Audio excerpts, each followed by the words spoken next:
こんにちは、6月の10日木曜日です。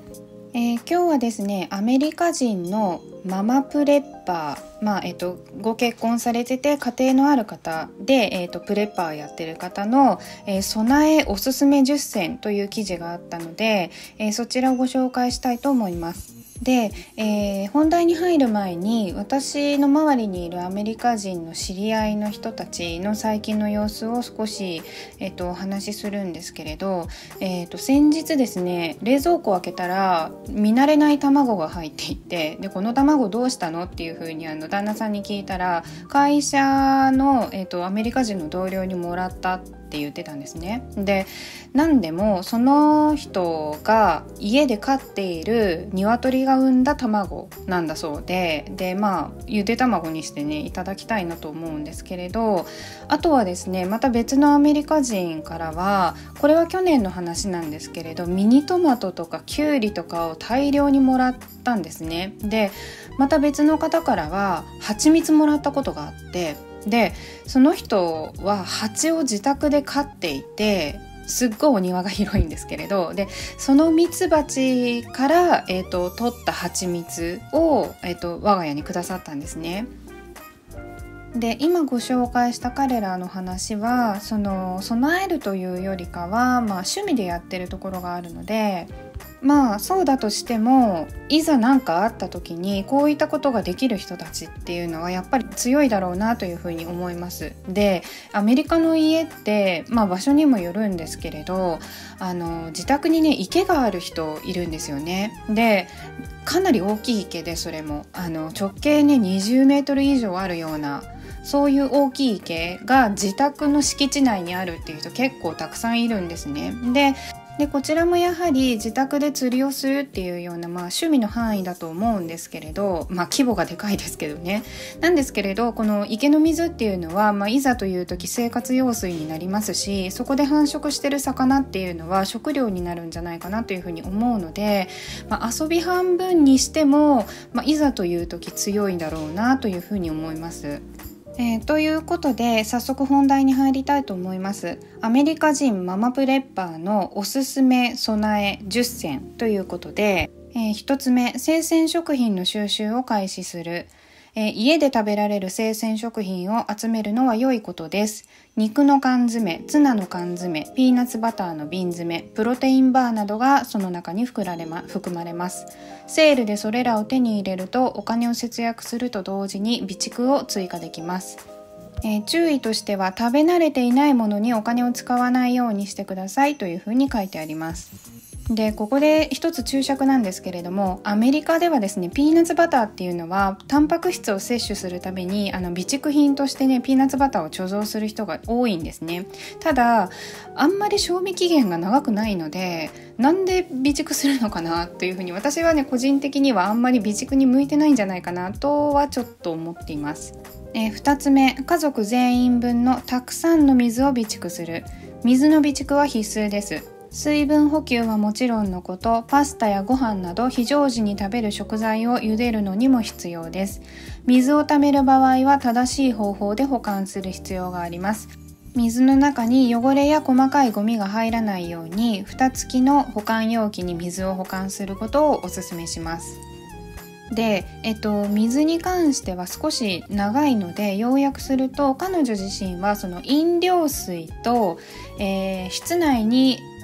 大きいなんていうんですかね、タンクみたいなのに、生活用水、そして家の外に、雨水タンク的なものを、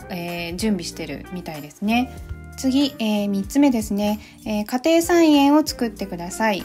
様々な果物、野菜、ハーブを栽培している場合は、非常時に生鮮食品が手に入ります。ガーデニングの経験がない場合やスペースの問題がある場合はプランターで構いません。何を育てて良いかわからない場合は、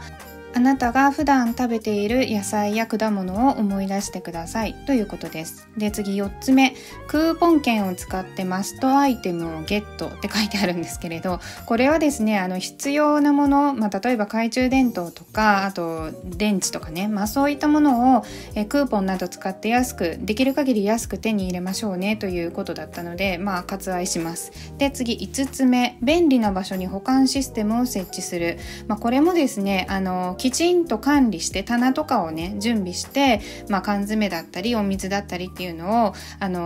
消費期限ごとにねきちんと並べて、無駄がないように管理しておきましょうという内容でした。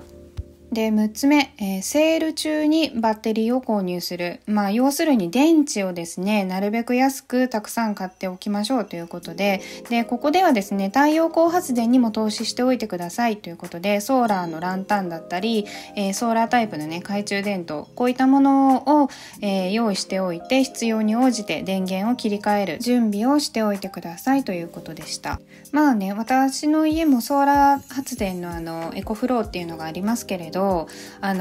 最近ね雨ずっと降ってるんですよね。で、発電ができなくて、で、そういった時にですね、電池が今度は必要になってくるので、ソーラータイプのものだけで揃えておけば OK というわけではなくて、その電源が取れる方法を、何種類かね準備しておくといいと思います。で、7つ目、救急セットをまとめるということで、彼女はですね、世帯に複数人住んでいる場合は、個人個人で救急セットを用意することをお勧めしています。で、例えばこれは旦那さん用、これは自分用で、こっちは子供用っていう風に、その人に応じて内容を変えておくっていうことをお勧めしてますね。で、私はですね、先日その救急セット、薬をちょっと見直さないといけないなということで、なるべくコンパクトにエマージェンシーセットを作ったので、ちょっとそれをね後日また別動画でご紹介したいと思います。で、少し話がそれるんですが、最近ですね FDA、アメリカのですね食品医薬品局だったかな、 FDA というところのホームページで、医薬品の不足が結構言われていて、で、ついさっき FDA のホームページをもう一度確認したんですけれど、それ一覧表になっていて、で、不足している、ちゃんと数えてないんですけど、不足している薬品が、ざっくり100種類ぐらいありました。で、もちろん回復することもあるんですけれど、回復してもまた不足したりで、また回復したりっていうようなのを慢性的にね繰り返しているような薬もあります。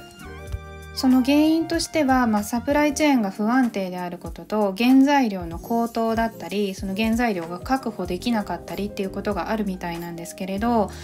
今後ですね、薬品不足っていうのも出てくると思うので、可能性としてね。なので、どうしても自分に必要な薬がある方は、少し買っておいてストックしておくなり、あとはですね、薬が必要ないようにご自身の体をね整えておくっていうことも大事だと思います。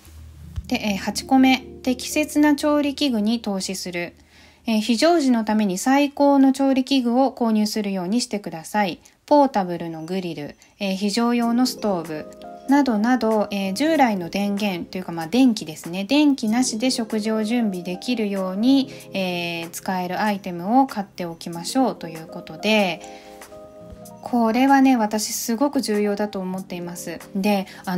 一個ね変な噂が、ちょっと話それるんですけれど、変な噂があって、最近アメリカサイバー攻撃すごいじゃないですか。で、どうもこの夏にまた停電が起きるんじゃないかっていう噂が出てきました。で、テキサスで真冬に停電があったことを考えると、次は夏を狙ってくるのかなっていうのはあながちない話でもないなというふうに思います。で、真夏に停電すると困るのは、エアコンが使えないっていうのもあるんですけれど、一番困るのは食品ですね。冷蔵庫止まっちゃうので、